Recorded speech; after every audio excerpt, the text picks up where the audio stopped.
জঙ্গি হামলায় নিহত হয়েছিলেন জলপাইগুড়ি খড়িয়া গ্রাম পঞ্চায়েতের গন্ডার মোড় এলাকার বাসিন্দা সিআরপিএফ যোগেন্দ্রনাথ রায়। নিহত জওয়ানের মেয়ের বিয়েতে আর্থিক সাহায্যের হাত বাড়িয়ে দিল সিআরপিএফ শিলিগুড়ি ব্রাঞ্চ।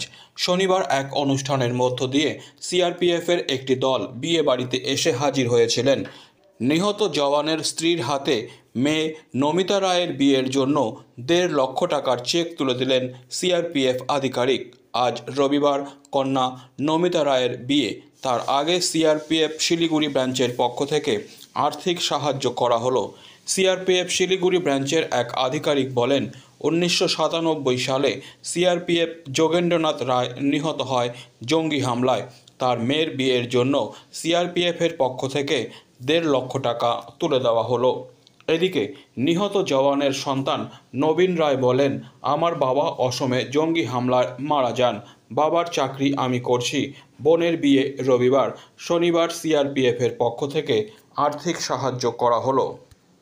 मेरे डीआई साहब पंकज कुमार साहब ने यहाँ भेजा है। हम लोग जो है सीआरपी की तरफ से शहीद परिवार का बच्चे का मैरिज होता है तो उसका जो है हमारी तरफ से फाइनेंशियल असिस्टेंस दी जाती है, जो कि तकरीबन 1.5 लाख रुपए के करीब होता है। तो वही चेक देने आए हैं। इनका बच्चे का मैरिज कल है तो हम आज देने आए हैं चेक को।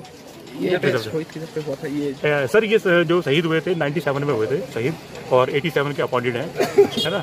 तो हर किसी की शहीद के हाँ हमारा क्या रूल है इसमें? हाँ सर, हमारा जो है सेंट्रल वेलफेयर फंड से जो है ना, हर शहीद परिवार को जो है उनके बच्चे की लड़की की शादी के लिए 1.5 लाख रुपए देने का प्रावधान है। उसका फाइनेंशियल कंडीशन अच्छा हो या बुरा हो? हाँ जी, और तो नहीं है।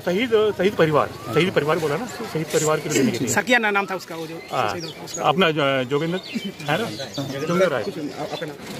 আমার বাবা সিআরপিএফ এর চাকরি করতো, তো 97-এ আসামে শহীদ হয়ে গেছিলেন। তো কালকে আমার বোনের বিয়ে, তো সিআরপিএফ যে ক্যাম্প আছে আমাদের শিলিগুড়িতে, তো বলছিলাম যে বোনের জন্য কিছু হেল্প করার জন্য, ওই জন্যই আজকে আসেন ওনারা, মানে ওই চেক দিতে আমাদের। কেমন লাগছে এরকম একটা বিষয়? না খুবই ভালো লাগছে। মানে হ্যাঁ, সবসময় আমাদের খবর নেয় যে কোনো প্রবলেমের পরিস্থিতি হোক। কোন জায়গাটা বাড়ি আপনার, মানে কোথায় আপনার বাড়িটা? আমার বাড়ি হচ্ছে ব্রহ্মতর পাড়া, তিন থানার কলোনির সামনে। বাবা কবে মারা গিয়েছে? 97। তারপরে পরিবারে কে কে রয়েছে? আমি, মা আর আমার বোন। আর বাবার চাকরিটা আমি করছি এখন। তুমি এখন কোথায় রয়েছো? মণিপুরে আছি। 87 ব্যাটালিয়ন।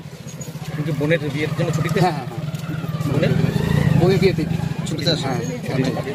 এই যে সেন্ট্রাল গভর্নমেন্টের এরকম একটা ভূমিকা, তুমিও তো সিআরপিএফ ডিপার্টমেন্টে রয়েছো, কিভাবে দেখছো, কতটা ভালো লাগছে? না খুবই ভালো লাগছে যে সবসময় আমাদের হেল্প করে, আমাদের সবসময় ডাকলে যে কোনো পরিস্থিতি হোক, তো ওই জন্য আর কি খুব ভালো লাগছে আজকে আমার। কি নাম বলো? আমার নাম নবীন রায়। Disclaimer. This channel may not promote any violent, harmful or legal activities. All content provided by this channel is meant for an educational purpose only.